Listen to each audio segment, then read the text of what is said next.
করে আগুন জ্বালানো হলো। সব সাহাবীরা ধরাধরি করে আলকামারে আগুনে ফেলবে। ইন দা মিন টাইম আলকামার মা এসে বিশ্বনবীর পা ধরে বলে, ও নবী, আমার কলিজার টুকরারে আগুনে ফেলবেন না। বিশ্বনবী বললেন, লাউ কাতা'তা জিলদাক, তোমার চামড়াগুলো কেটে কেটে রোদে শুকিয়ে যদি মায়ের দুইটা পায়ের জুতা বানায় দাও, এক ঢোক দুধ যে খেয়েছো সেটার শোধ আদায় হবে না, ঠিক কি না? মায়ের একেধারে দুধের দাম, কাটিয়া গায়ের চাম, পাপস বানাইলেও ঋণের শোধ হবে না।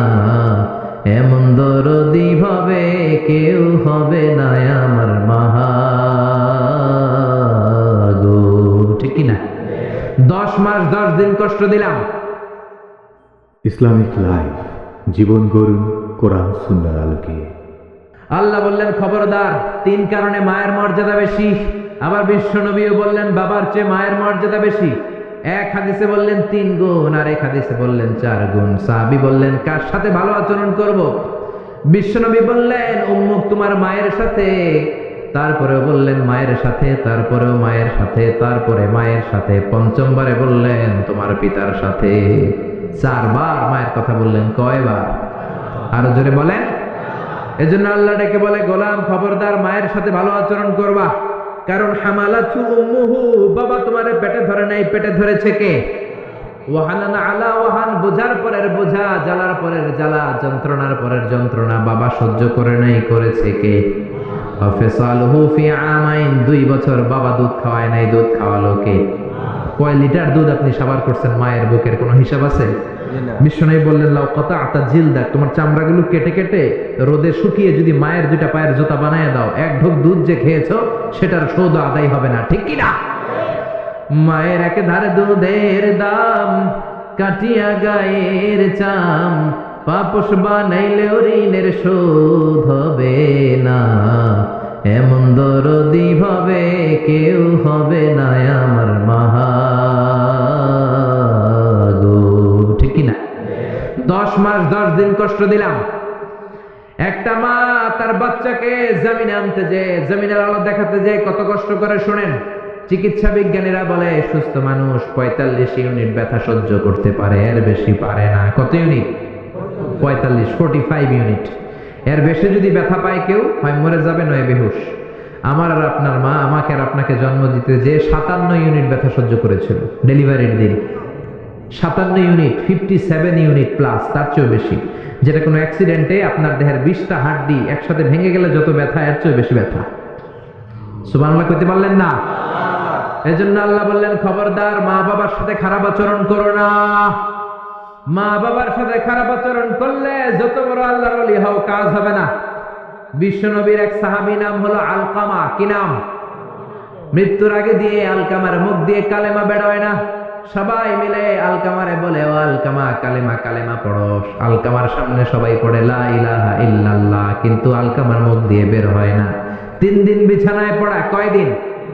বিশ্বনবী বলেছেন, লাকিনু মাউতাকুম লা ইলাহা ইল্লাল্লাহ, তোমরা তোমাদের মুমূর্ষু রোগীদের সামনে লা ইলাহা পড়ো। দাদা মরে যায়, চাচা মরে যায়, মুমূর্ষু বিছানায় পড়া, কাছে কানের সামনে যে পড়তে আরম্ভ করবেন, লা ইলাহা ইল্লাল্লাহ, লা ইলাহা ইল্লাল্লাহু মুহাম্মাদুর রাসূলুল্লাহ। শুধু কালেমা যে পড়বেন, লা ইলাহা ইল্লাল্লাহ পড়বেন, আবার জোর করবেন না, চাচা পড়েন পড়েন, চাচা কালেমা পড়েন, কালেমা পড়েন, আপনি মরে যেতেছেন, পড়েন, এগুলো বলবেন না। কারণ এরকম জোরাজোরি করলে এমনি তার রূহ বের হইতেছে, তার তো জান খারাপ। সে যদি রাগের মাথায় কয় না পড়ুন না, তাহলে ঝামেলা আছে না নাই? শুধু কানের সামনে যে মোলায়েম কণ্ঠে পড়তে আরম্ভ করবেন, লা ইলাহা ইল্লাল্লাহ, লা ইলাহা ইল্লাল্লাহ, তাতেই সে বুঝে যাবে, ঠিক কি না? বিশ্বনবীর সাহাবা আলকামার মুখ দিয়ে কালেমা বেরোয় না। সুহাইবকে পাঠালেন, বেলালকে পাঠালেন, 2 জন যে আলকামার কানের সামনে কালেমা পড়ে, কিন্তু কালেমা বেরোয় না। বিশ্বনবী আলকামার বউরে ডেকে পাঠালেন, ও আলকামার বউ, আলকামা কেমন ছিল? আলকামার বিবি বলে, খুব নামাজি ছিল নবী, জিকির করতো, তাহাজ্জুদ মিস হতো না। আলকামার বাবা মা 2 জনের কেউ বেঁচে আছে নাকি? আছে, মা আছে। আলকামার মারে ডাকো। বিশ্বনবী আলকামার মারে বললেন, ও আলকামার মা, তোমার বেটা আলকামা কেমন ছিল? আলকামার মা বলে, ভালো ছিল, নামাজ পড়তো নি পড়তো, রোজা রাখতো নি রাখতো, তোমার সাথে কেমন আচরণ করতো? এই কথা জিজ্ঞেস করার পরে আলকামার মা কান্না শুরু করে দিয়েছে। ডেকে বলে, ও নবী আমার কথা শুনতো না, বউ পাগলা ছিল, নামাজ রোজা ঠিকই ছিল, কিন্তু আমার কথার গুরুত্ব দিত না, অনেক কষ্ট দিয়েছে আমারে, আজ আমার মনে ব্যথা। বিশ্বনবী বলল, তোমার নিজের ছেলে কি আর করবা, মাফ করে দাও। আলকামার মা বলে, না মাফ করবো না। কি বলে? ভেজাল আছে না নাই? বিশ্বনবী বললেন, লাকড়ি আনো, আগুন জ্বালাও, আলকামারে আমরা আগুনে ফেলবো। লাকড়ি আনা হলো, দাও দাও দাও দাও করে আগুন জ্বালানো হলো। সব সাহাবীরা ধরাধরি করে আলকামারে আগুনে ফেলবে। ইন দা মিন টাইম আলকামার মা এসে বিশ্বনবীর পা ধরে বলে, ও নবী আমার কলিজার টুকরারে আগুনে ফেলবেন না, আমার নারছেরা ধন আলকামা, 10 মাস 10 দিন আমি পেটে ধরেছি, আগুনে ফেলবেন না। বিশ্বনবী বললেন, তাহলে মাফ করছো কিনা বলো।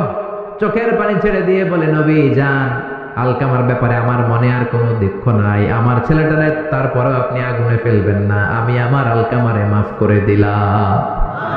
আলকামার মা আলকামার মাফের ঘোষণা যখন দিয়েছে, আলকামা চিৎকার করে পড়তে শুরু করেছে, লা ইলাহা ইল্লাল্লাহু মুহাম্মাদুর রাসূলুল্লাহ সাল্লাল্লাহু আলাইহি ওয়াসাল্লাম। মা বাবার সাথে বেয়াদবি করলে মরার আগে মুখে কালেমা বেরোবে না, চিল্লা এখন ঠিক কি না? এজন্য আপনি যত বড় আল্লাহর ওলি হন, যত বড় মানুষ হন, মা বাবার সাথে খেদমতের দরকার আছে না নাই? না না, এটা কইরেল না, করেন না, না না না করেন। আমি জ্বালায়, আমি আপনার কথা শুনলে উস্তায় না, আসলে কথা। আচ্ছা, একটা বাংলা ইসলামী সঙ্গীত আপনাদেরকে শোনাচ্ছি। হাজার ব্যথা বেদনার পরে ফিরে আসনি তুমি আপন ঘরে, দিনের আলো তুমি ছড়িয়ে দিতে চলে গেলে মদিনায় মক্কা ছেড়ে। হে রাসূল তোমাকে ভুলি আমি কেমন করে, হে রাসূল তোমাকে ভুলি আমি কেমন করে। খেয়ে না খেয়ে দিন প্রচারের কাজে নিজেকে দিয়েছ বিলিয়ে, তাইফের কাফিরেরা চিনল না সে আলো, দুষ্ট ছেলেদের পিছু দিল লেলিয়ে। পাথরের আঘাতে ক্ষত বিক্ষত হয়ে সারা শরীর থেকে রক্ত ঝরে।